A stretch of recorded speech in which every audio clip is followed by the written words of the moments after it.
Ao anatin'izay taranja bola lavalava zay ankilany dia napiakapeo ary nanio ny heviny ihany koa ireo filevana sivy izay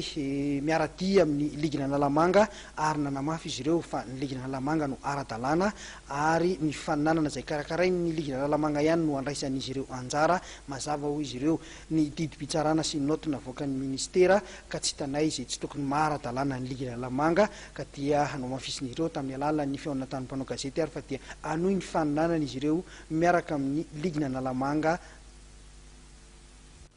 Nivoaka tamin'ny fahanginany ireo filevana valo izay nosazian'ny malagasy rugby, iray feo tamin'izy ireo ihany koa ny filevana stade olympique de Lemirna izay nameno azy ho lasa sivy izany. Manoloana ny zava-misy ankehitriny ary dia nitondra fanazavana nanoloana ny mpanao gazety ireto mpitantana filevana sivy ireto tamin'ny Manosy be, IRC, 3FB, 15 famille, cheminot, stade olympique de Lemirna, TFM Nakasina ary ny Matadoria sy ny TFA ny alarobia tolakandro teo tetsy amin'ny 3 zoro andrefa nambojanahary. Nambaran'izy ireo ary fa anohy ny faninanana izay karakarain'ny ligina Analamanga tarehan'Andriamatoa Andry Ravelojona izy ireo ho fitsinjovana ireo mpilalao sy ho tombotsoan'ny mpankafy taranja bola lavalava ary mba tsy isian'ny taona fotsy dia nandray izao fanapahan-kevitra izao izy ireo araka ny fanazavana ny men'Andriamatoa Rakotomanga Marisy filohan'ny 3FB mpitondra tenin'ireo filevana ireo. Aminay izay manaraka ny ligy voafidy amin'ny ara-dalàna foana zany sazin'ny ligy ka rehefa mifoana sazin'ny ligy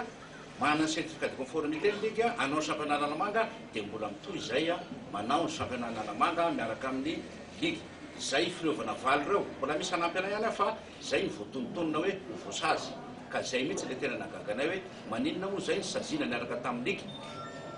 kanefa raha voadika zany raha voasazy niaraka tamin'ny ligy zay ka raha voa afaka ny sazin'ny ligy afaka koa zany ny sazina iny ampanantenana anay nefa amin'izao fotoan'izao ny fédération indray dia mandrangaranga zavatra hafa tsy mempotra zay